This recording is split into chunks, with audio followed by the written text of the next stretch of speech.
Did that happen for next year? I don't know. Yeah, And, we'll never know. If that's all they could do, what choice did they have? But, I can still say that I think it sucks. Yeah, it certainly For affects our, and every shop in Chicago. This is a message brought to you by Patrick and Dale from Challengers Comics. It's pretty good. In the Midwest, the best is there waiting. So come and join the conversation. Highs to approved, fan and artist and creator too. This is how the Challengers do. What?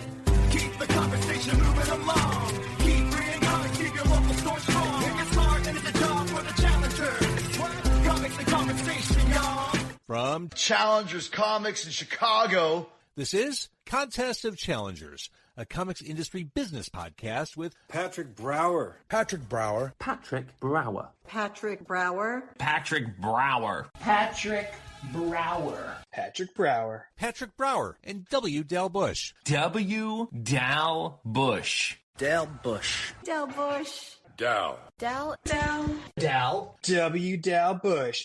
Hello and welcome to the first episode of Contest of Challengers, recorded in our 19th year. 19. And I would like to start 19. by thanking everybody for all their 18th anniversary wishes. And we got a very nice card plus from Dal's mom. Mm-hmm. Thanks, Thank Mom. you, Diane. We got Challengers themed Oreos from my sister Karen. Thanks, Karen. Thank you, Karen. We got little bun cakes from Ashley Challenger. Mm-hmm. So thank you, Ashley. Thanks, Ashley. We got a edible arrangement from the folks, our neighbors at Black River Barbershop. That was nice of them. Yeah. And we never need stuff. The one thing we want for our anniversary every year is for you to keep shopping with us. That would be great. Yeah. That's not. I don't know that it's too much to ask, but it's what we prefer. So Sure. Thank you for those. Keep doing that. And normally we'd say like, hey, we've got big plans for year 19 and all the things we want to do, but we got from Mike Gold. If anybody doesn't know who Mike Gold is, it's MikeGold. I'm sorry, I'm muffled. I'm wearing a mask because I got sick at C2E2. We'll talk about C2E2 later. Spoilers. Yeah, so in case you think I sound weird, I do sound weird. I have a mask on. For Dal's benefit. Thanks, Patrick. You're welcome. Mike Gold, who is instrumental in the history of the comic book industry. Instrumental doesn't seem like it's a word that works properly in that context, but I mean, he's worked for everyone and done everything and had a huge impact. Mm-hmm. Anyway, on a celebratory post, he said that Challengers is the best store in the state, probably in the entire planet. Wow. High praise. So, yeah, you know what? The highest praise. Pretty much. So, do we just shut down now? No, we definitely have some stores in the solar system he didn't say that we were better than, so obviously Okay. There's stuff on Io or Mars that we probably need to up our game to deal with. Because, an Eisner Award is great, but and I'm being serious, that compliment from Mike Gold is... It's very kind. Yeah. So like I tell you, Patrick, we run a good store. We run a good store. So we are ramping things up for year 19, and forgive me, there will be coughing in this podcast. Maybe I'll edit it out. Excuse me. Maybe Clear Voice will edit it out. Maybe. Along with Dal's yawns. Look, you can't even blame me. You cannot see me yawning. Nope. So that's not my fault.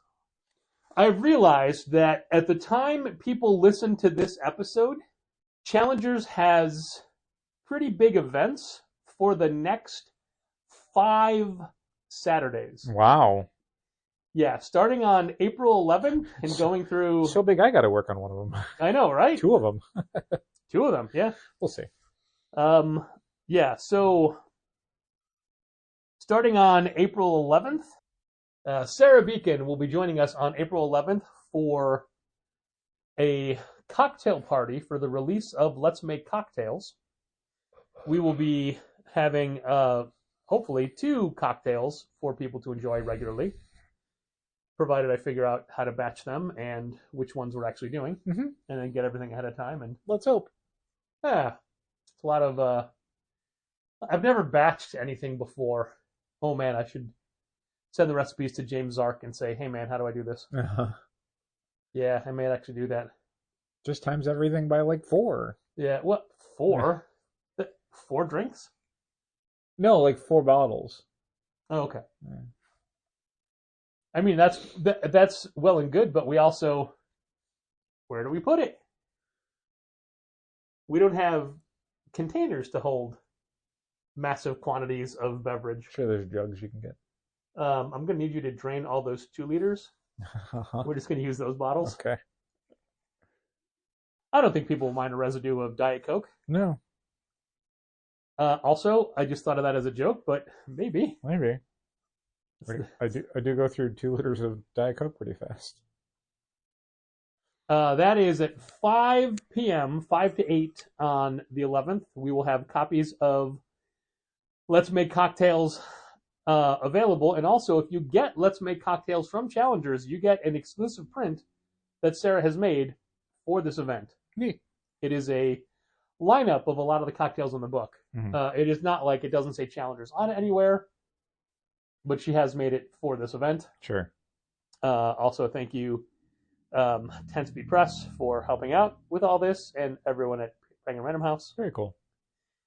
And then the next week, the 18th, we have Jarrett Dapier in signing his book, Wake Now in the Fire. We've talked about this before, but Wake Now in the Fire is a pretty, important book. Important, as Colt Cabana would say. But also a very specific Chicago book. Jarrett is a librarian, and among other things, he's a jazz drummer or guitarist. I have to build a jazz playlist for him. In fact, I should let him build it. He'd be better at it. I should let Robert Burns build it. Bob, if you're listening, build me a jazz playlist and send it to me via iTunes. Thanks, or Apple Music. Appreciate it. It is the Waking on the Fire is the true story of Chicago schools trying to ban the graphic novel Persepolis back in like 2013. Okay.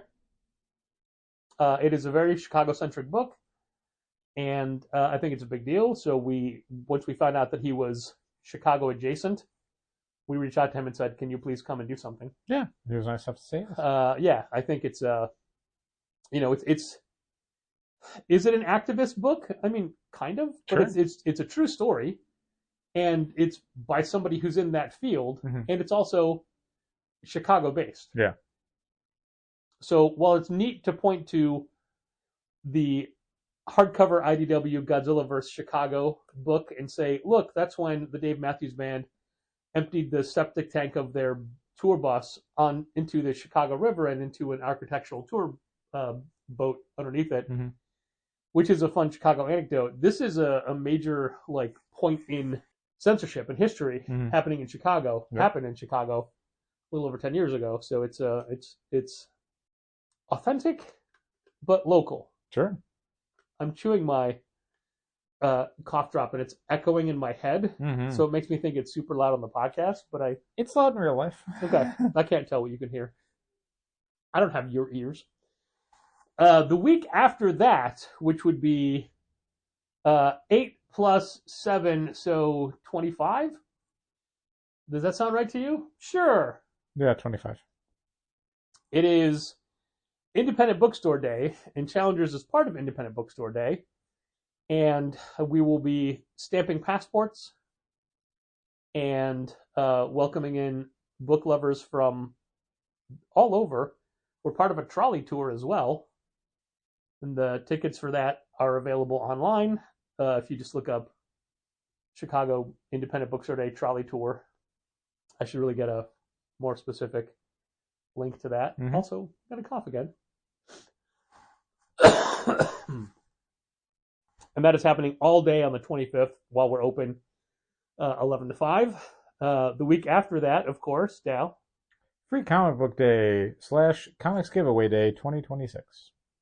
we will have on hand all day we will have Free Comic Book Day mainstay for challengers, Jetty Lewis, who I don't think will let us have a Free Comic Book Day without her. This will be her third in a row. We also have Maria Wolf, famous cover artist in the industry from Marvel Comics and everybody else, who recently had a Generation X-23 cover. Wolf will be in attendance all day. Wolf used to live in the neighborhood and would hang out and come by a lot, but we haven't seen her in a while. Mm-hmm.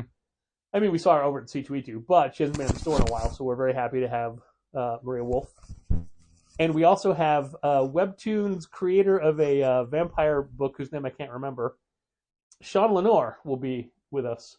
Sean is coming in from Indiana, of all places, and we are happy to have her at Challengers for the first time. I'm sure not the last time. I would think. And of course, the usual free comics and giveaway comics. Look, it's Free Comic Book Day, and we'll always call it that. But now half of the books will be branded Comics Giveaway Day and not Free Comic Book Day, because of changes in distribution and legal ownership of Free Comic Book Day and the way it works out. But it doesn't change anything. It doesn't change anything for this year. And then the Saturday after that, which would be, I want to say, May 9th, we're having an after-hours release party for Casey Iris's Ghoul graphic novel. That's going to be from 6 p.m. to 9 p.m. Casey Iris is somebody that we've been fans of for a while. We've carried a lot of her self-published works, like Red, a new take on Little Red Riding Hood. I think the first thing that caught our eye was her book Buried Demon, like Buried Demon, but as one word. We're such fans of Casey that we reached out to her several years ago to do one of our I Love You But I've Chosen Comics t-shirts, and she killed it. It was a great one. It was her character Red. Yeah. And I want to say a skeleton. Yeah, so we have a release party for that. So these are not just like, hey, here's a table, here's someone coming in for a signing. These are capital E events. Yeah, hopefully. Yeah. And it's 5 in a row. And I just realized that earlier this week. I can't remember. I was talking to somebody at the time when it hit me, and I just went, oh, that's a lot. It's a lot in a row, that's for sure. It's a lot in a row. Yeah, and 2 of them are exhausting all-day things, and 2 of them are night things. Mm-hmm. So anyway, we hope to see you all at every single one of these events. Wow, that's a lot. If you're hearing this, you are committed to... No, that's not the way it goes. It's fine. It's fine. It's just, we have a lot of things coming up for the next 5 Saturdays in a row. True. Dal, how was your C2E2? It's okay. It's a lot of work to do C2E2, and I'm saying that as someone who isn't even setting up or exhibiting. It's just kind of going to the place and existing in there and kind of spending all day Friday talking to folks and saying hi and checking in and hopefully meeting some new people. So yeah, it was fun. But it is work. Like we will talk to a lot of people who come back to the shop after Free Comic or after C2E2 to, just make conversation. How was their show? I'm always curious what people go to the show for, what they're looking to get done, if they managed to accomplish their goals, if they managed to meet the person they wanted to meet or get the book they wanted to get. But for us, it's like, I don't have a good answer because it's like, I literally just went to the show to do my job. Like, that's it. If I was not employed within the comics industry, I don't know that I would have gone to C2E2 in the same way that I've never attended a Free Comic Book Day. So I'm always curious what people get out of it and if they had a good time. Asking me about it would be pointless. Yeah, but I mean, like, people want to know, what did you buy? What were you excited for? Sure, but that's the thing is, like, I'll get stuff, but I don't go there to get things. I don't go there to spend money. I don't go there with, like, a budget of, like, I got to get these things or whatever. Sure. So, yeah, I'll always buy something because you're in basically this gigantic consumer-driven theme park. So, yeah, you'll buy something. But I didn't go there to buy anything. Like, I don't want to say the meanest way of saying it, which is I would not choose to go to C2E2 as a fan, but that's the reality of the situation. Is I go there for work. Right, Like, but I mean, because your work is that industry, I can see why you wouldn't want to go as a fan. And I think you're downplaying it. Like, you bought a bunch of stuff. I did. And you were happy to get it. I did, but like that wasn't the goal. I get it. Right. And so I feel like I'm getting angry talking about this in a way that I don't mean to be getting angry talking about it, but it's hard to tell people, like, you are asking me the wrong question. And like, I get that it's just we're making conversation in the store or whatever, but I will very quickly turn it around back to the customer because you are experiencing it as a fan. Like, you paid money to go to the show. You went there with like intention. You went there, you paid an amount of money to get in the door to then go do things. I want to hear about that.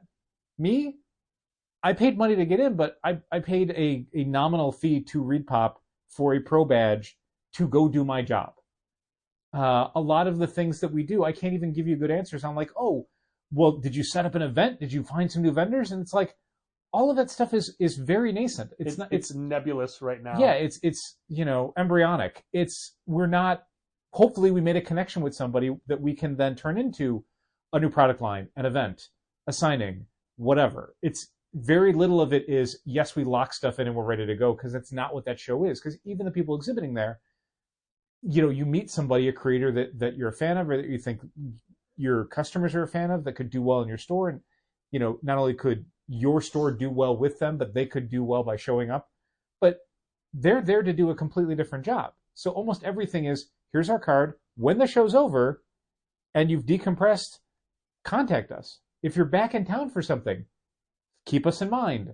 That's about it. Yeah, one of the biggest things when we deal with creators, whether we know them or not, is obviously, as a store, if we carry your books, we need to make money off them.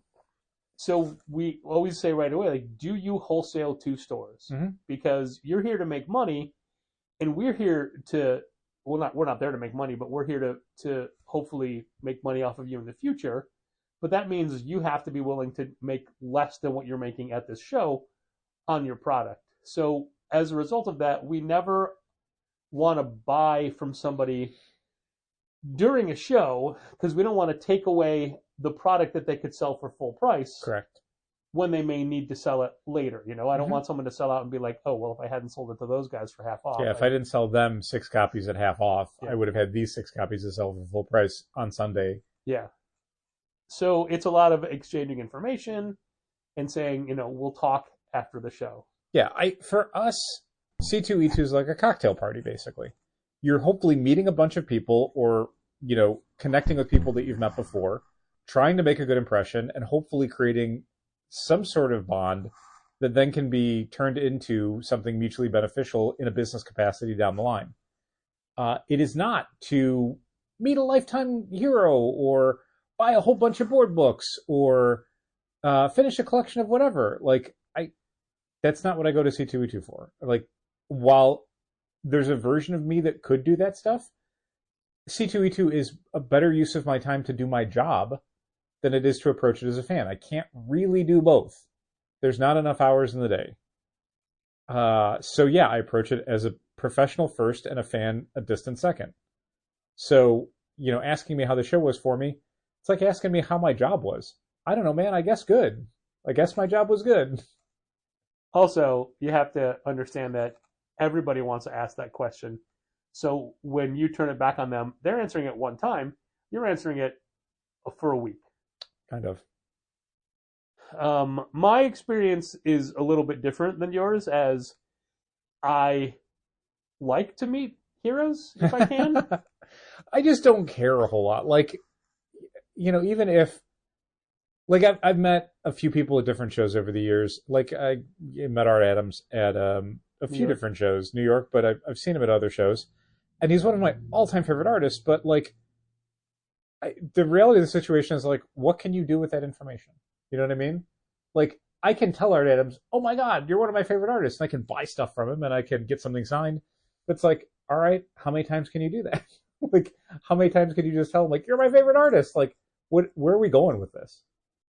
It's weird to hear you say that, because you were disappointed that he canceled from this show. Because I wanted to buy prints. Yeah, okay. That was it. Like, again, I've met him before. Sure. But He's great. Yeah, but you'll still go back and buy something. Right. But that's the thing. Like, the meeting part is you meet somebody one time. Sure. Like, it's not like he and I became friends that we correspond with regularly, so I meet with him every year. Instead, it's like, there were a few people who I really enjoy their art, but how long can you stand there and tell somebody, I really love your art? Like, that's why usually with signing lines and stuff, it's like, great, and the books are signed, and you move along. Like, you don't stand there and tell them for 5 to 10 minutes how much you love their art. Yeah, but I also think that telling them you love their art is an important thing to do, especially for them. It is, and I'm not disagreeing with that. I'm saying, what is the time duration for something like that? Really argumentative for something that we're both saying the same thing for. I guess I don't.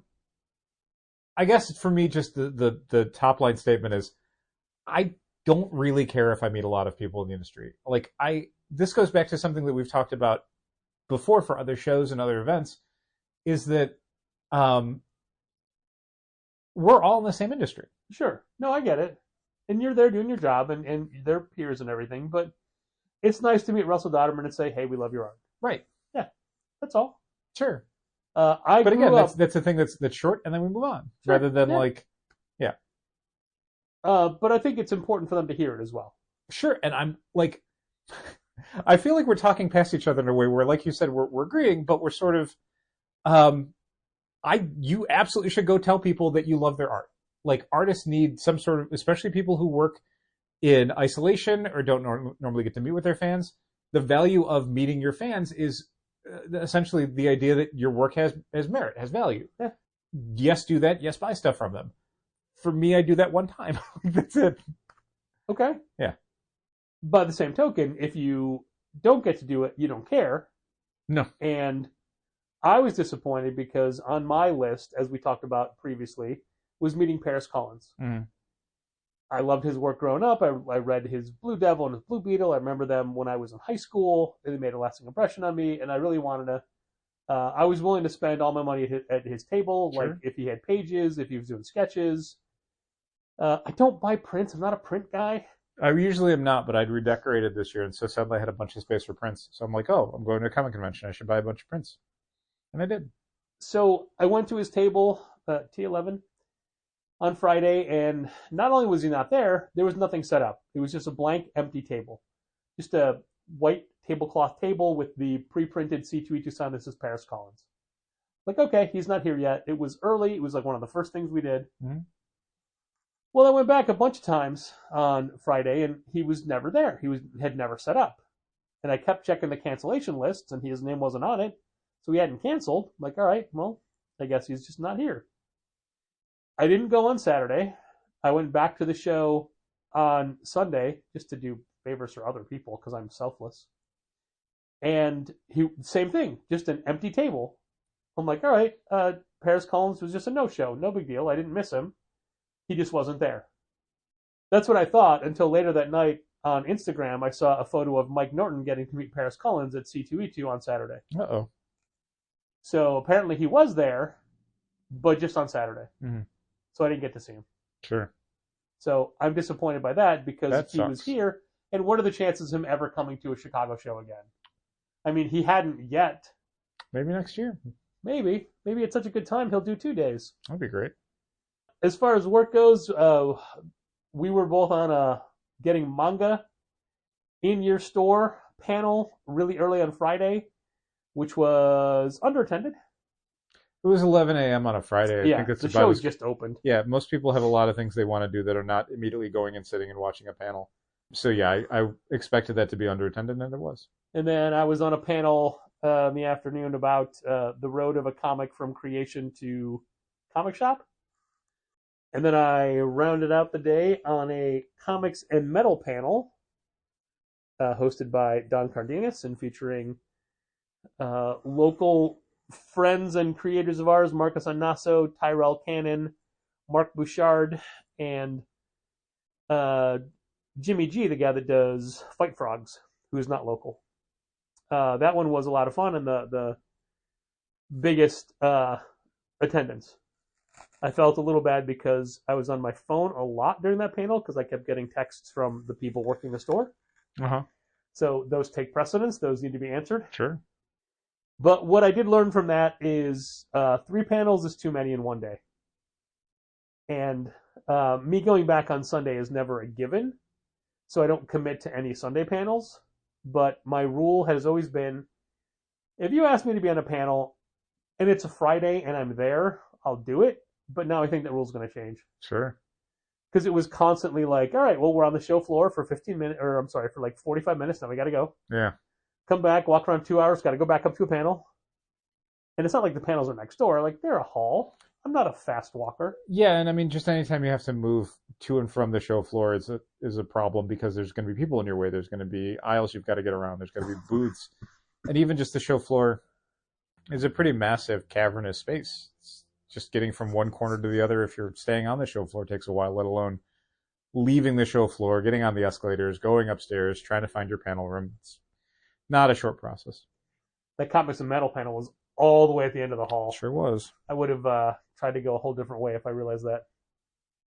But I'm happy that people want to have me on panels. I'm happy to be on the panels. Sure. I just have to start saying no. Also, my timing on Sunday wasn't great because I had missed the CMLL wrestlers I was looking to meet. Oh, that's a shame. Hechicero and Mystico. Orange Cassidy was still there, but we'd met him back in 2019 at C2E2. Yeah, the last show before COVID. And as you pointed out, I met him once. Was it 2020? It was 2020, I think. 2020, you're right. Yeah. 2020. Right before, the February show in 2020. Interesting. Somebody just said, hey, you mentioned a mega triple signing in your newsletter, but it doesn't say anything. Like, that's right, it doesn't. We're just having you save the date. Oh. Save the date for June 26th or 7th. I can't remember. Mm-hmm. The final Friday in June from 5 to 7. We'll talk about that later. Mm-hmm. But it's definitely a mega triple signing. Yep. But look, C2E2 is always great to see our friends. It's always great to see people from out of town we don't get to see, like Chris Burnham, who moved away. Yep. Russell Boy Kyle Starks, who comes into town rarely. Yep. Who I talk to all the time, but, to see him and hang out with him, to meet his daughter, always a treat. Mm-hmm. Heidi and Josh and Carson, who come in from Wisconsin, Yep. the people we don't, and just like our local creator friends we don't see all that often. Mm-hmm. And that is, it's part of it. Artie and Franco. Sure. All the other people we see. I'm not trying to single anybody out. Mm-hmm. But the big news out of C2E2 is next year's dates. C2E2 always moves around, and it's traditionally been like anywhere from late February to like mid-April, right? There's a little... Yeah, I think the latest has gone is like the last weekend in April. It's Yeah. as far out as it's ever gone. Well, technically, C2E2 2027 is the very last weekend of April, if you count just the Friday as a weekend. Mm-hmm. Because the dates for C2E2 2027 are April 30th, May 1st, and May 2nd. Now, if that doesn't mean anything to you, it's because you don't realize that is, of course, Free Comic Book Day weekend. Yep, it's always the first Saturday in May. So May 1st of 2027 will be Free Comic Book Day / Comics Giveaway Day, and also C2E2. Yep. That is not ideal. Nope. Like this year, the Chicago Alternative Comics Expo, Cake, is also during Free Comic Book Day. And that's not great for us either. No. But the audiences are not 1-to-1 like they are for C2E2 and Free Comic Book Day. Yeah, the thing with C2E2 and Free Comic Book Day, like, Cake is a comics festival, and so, there's going to be a lot of comics fans that are going to be hitting Cake over that 2-day period. I think it's a Saturday and a Sunday. Yeah. So you can do Free Comic Book Day, and you can also do Cake. Or it's folks that are not necessarily comics fans in the way that they would do Free Comic Book Day. They are comics fans in a way that they approach the medium and the industry in a different way. So some overlap, not a ton of overlap. The problem with C2E2 is that it is largely, especially Saturday, a day that families go out to and they treat like again, like going to a theme park. Those are the same families that hit up Free Comic Book Day, and frankly, it's the only day of the year that they go to a comic shop. So if they're choosing C2E2 over Free Comic Book Day, that is a huge loss to shop's business for the day, because you are not going to recoup that until 2028. That's just it. Hopefully, unless they do it again. Who knows? But it's no secret that Free Comic Book Day is our busiest day of every year. I think it's most shops. Yeah, I would assume. There's always outliers, like an event that you did is a one-off thing, a signing or a tour of some sort. But reliably, Free Comic Book Day is the busiest calendar day of the year for comic shops.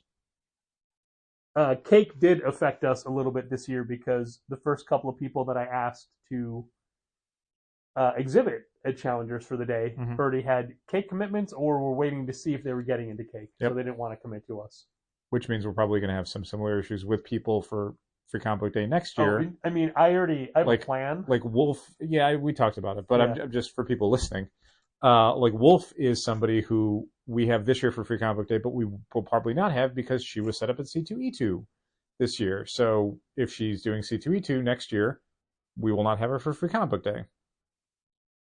There's a bunch of people that we've had for either Batman Day or Free Comic Book Day in the past who were all set up at C2E2. Yep. And, and I can't blame them for doing that. Nope.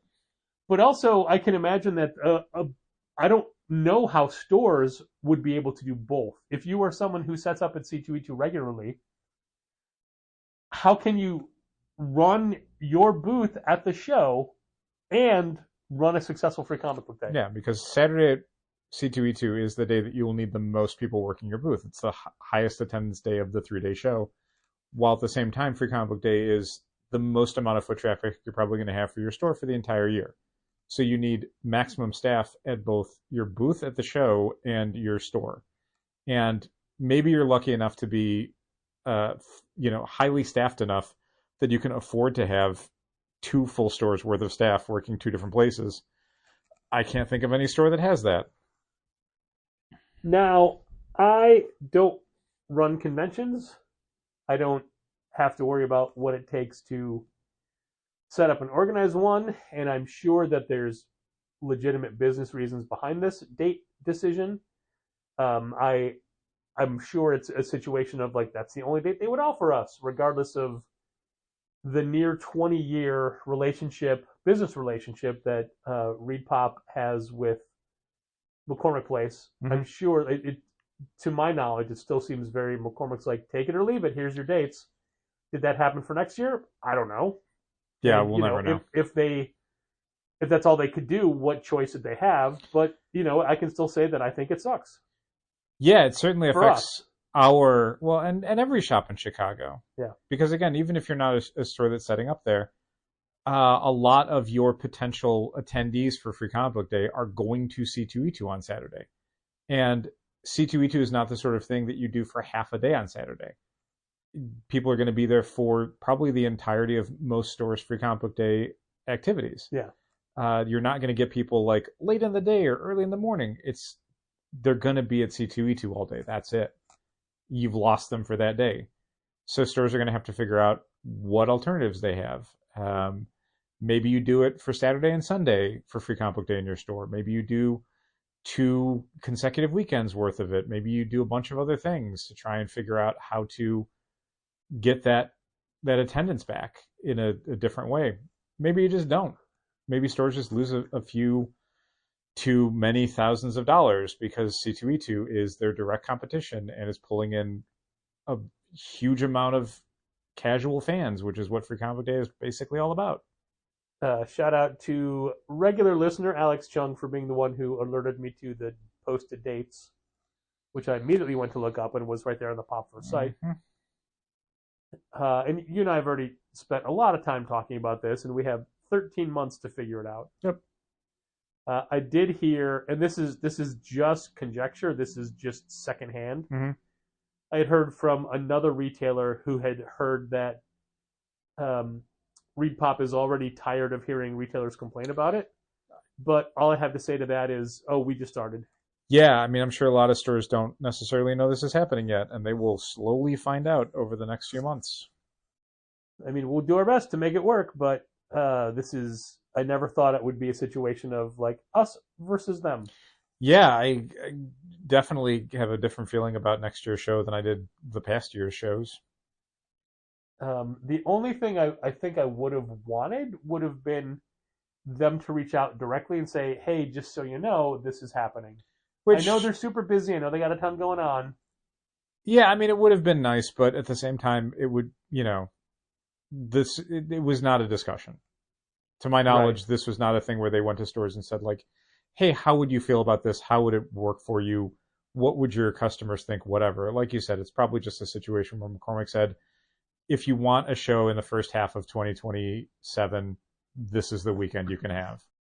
I will say that looking back to C2E2 of 2025, over the course of that show, whether it be on-site or off-site, there were 3 specific things that happened that made me feel like people were considering us as, a valid business partner. Okay. And of those 3 specific things, only one of them came through, but it was us doing the keynote address at New York Comic Con. That was pretty fun. And of all the things, that's the big one. Sure.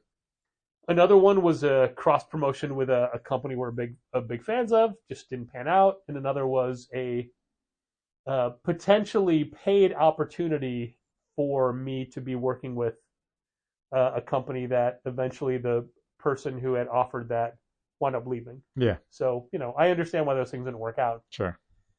This year it wasn't nearly as big. It was, as Dal said, a lot of like groundwork being laid. Hopefully there's an event sometime in 2027 that if it comes off, it's because of what was done at this show or started at this show. And then another company, not even a comics company, that you and I are big fans of and work with, spend money with Yes. regularly. Yep. I have a package arriving in a day or two. Oh, nice.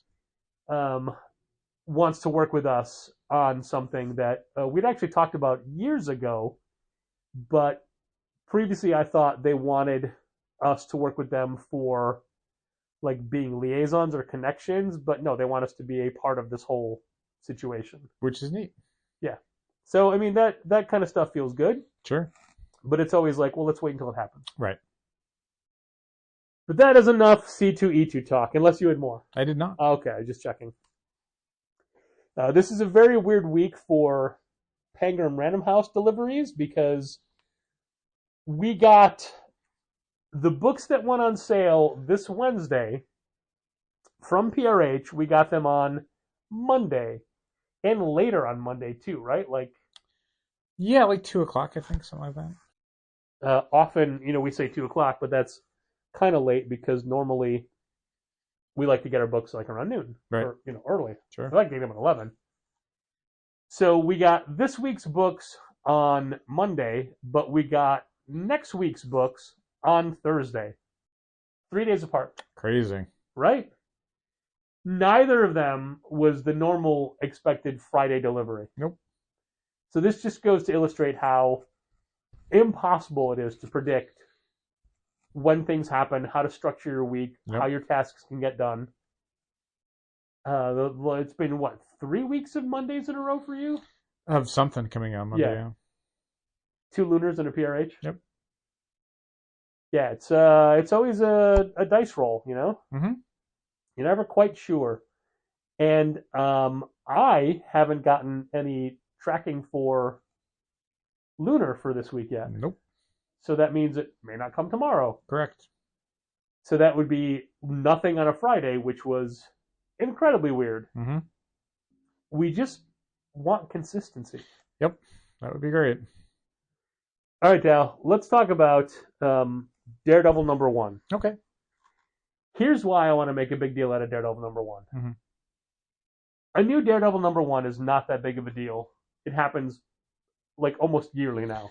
Yeah, the last one was a couple years ago. Yeah. I mean, okay, sure. It was 25 issues of the Saladin Ahmed run. Mm-hmm.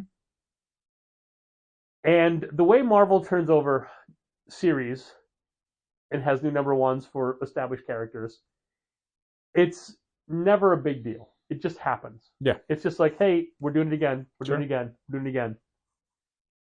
But Daredevil 1 has been different. And I think what's made it different is specifically the effort that Stephanie Phillips, the writer of this current series, has gone through to make it a big deal. True. Like, she is a very she's on TikTok all the time. She's a very prolific TikToker. Sure. And she's been doing a lot of TikToks related to Daredevil. She's been doing a lot of promotion. I don't know who came up with the blind bag idea for Daredevil. Marvel has, because they have to brand things differently, all their blind bags are called True Believers. Mm-hmm. And this is their second one. The first one they did was for Ultimate Endgame, which is on paper a bigger selling title, Sure. you would think. But doing it for when they announced it for Daredevil, I thought, okay, that's funny, but also I don't know that's like Daredevil. A launch of Daredevil isn't a big enough deal to merit a blind bag. Yeah, I mean, it certainly doesn't feel like a bigger deal than something like Iron Man that came out 3 months ago. Yeah, especially when it's Josh Williamson doing that, you know, who's since he last worked at Marvel forever ago, his name has, he's become like an A-list DC writer. Yeah, I think the big difference for Daredevil is that Daredevil is releasing a new series alongside the new season of the Daredevil show, which means there's a lot more attention being paid to Daredevil as a concept.